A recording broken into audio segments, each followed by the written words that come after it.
Assalamualaikum warahmatullahi wabarakatuh. Hai, perkenalkan, saya Ida Kurniawati, mahasiswi UIN Wali Songo Semarang, Fakultas Dakwah dan Komunikasi, jurusan Bimbingan dan Penyuluhan Islam.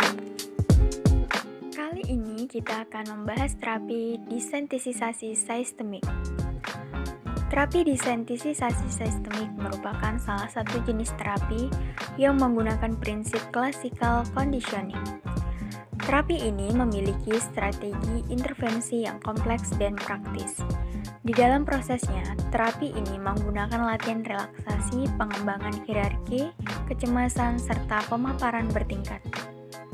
Terapi ini sangat efektif bila diaplikasikan pada klien dengan gangguan kecemasan, fobia, dengan stimulus spesifik seperti hewan, serangga, air, pesawat terbang, maupun ruangan tertutup.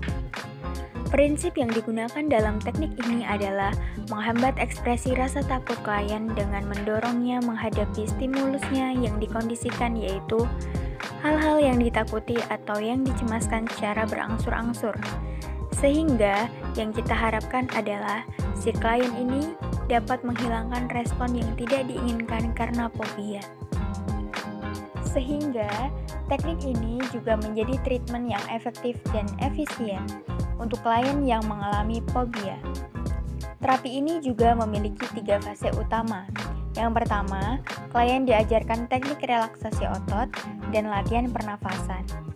Pada tahap ini sangat penting karena rasa cemas atau takut identik diikuti dengan ketegangan, dan ketegangan yang harus berbaring terbalik dengan relaksasi, sehingga harus diajarkan untuk menjadikan suatu keterampilan. Yang kedua, selain menciptakan hierarki rasa takut, dimulai dengan stimulus yang menimbulkan kecemasan atau rasa takut paling kecil dan terus berlanjut ke stimulus yang paling menimbulkan rasa takut. Yang ketiga, klien mempraktekkan teknik relaksasi ketika dihadapkan dengan stimulus yang tidak diinginkan, dimulai dengan yang ringan hingga yang paling ia takuti. Ketika klien merasa nyaman atau tidak takut lagi dengan stimulus tersebut, klien kemudian melanjutkan ke tahap berikutnya. Dan tahapan yang begitu berat, dan apabila klien menjadi jengkel atau tidak merasa nyaman, ia dapat kembali ke tahapan sebelumnya dan melakukan relaksasi kembali. Jadi, kecemasan tidak muncul lagi, maka bisa dikatakan terapi tersebut berhasil. Saya mau bercerita, Mbak. Jadi saya itu trauma naik motor. Lalu? Pada saat itu kan saya pernah kecelakaan gara naik motor, dan saya tuh sampai dibawa ke rumah sakit karena lukanya parah sih, dan saya juga dirawat beberapa hari di rumah sakit. Kalau boleh tahu itu kejadiannya kapan ya, Mbak? Udah lama sih, Mbak, kejadiannya pas masih SMP. Berarti kejadiannya sudah lama ya? Iya, Mbak.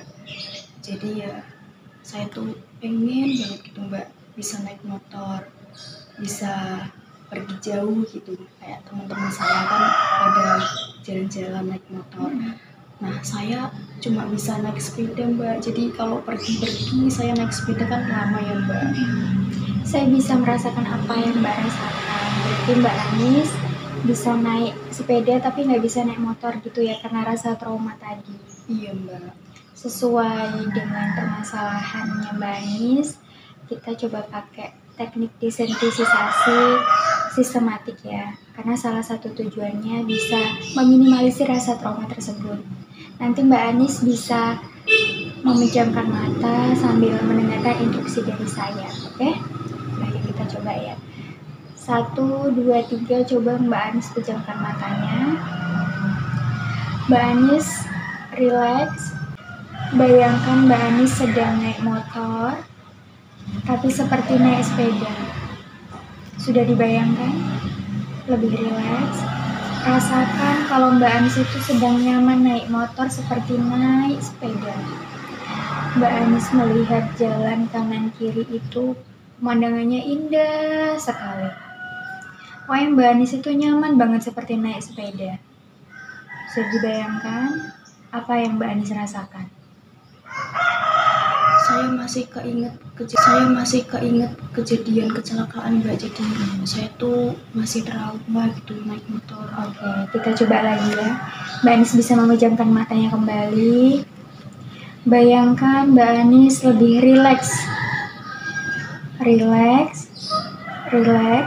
Kemudian Mbak Anis sedang naik motor, tapi Mbak Anis merasakan kenyamanan seperti naik sepeda. Saya ulangi lagi, Mbak Anis seperti naik sepeda, rasanya nyaman sekali, mengelilingi jalan di sekitar rumah Mbak Anis, kemudian ke jalan raya dengan rileks. Bagaimana Mbak? Saya merasa trauma saya tuh lebih berkurang gitu Mbak. Iya.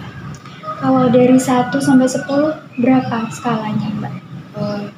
Yang tadinya kan mendekati 9 itu jadi 4 gitu Mbak. Oke, berarti nanti Mbak Anis bisa datang lagi ke sini ya untuk bisa melakukan teknik ini dengan saya lagi supaya bisa lebih terminimalisir lagi rasa trauma yang Mbak Anis rasakan. Seperti itu, oke? Baik Mbak, saya rasa cukup Mbak. Terima kasih banyak. Iya, sama-sama ya Mbak Anis.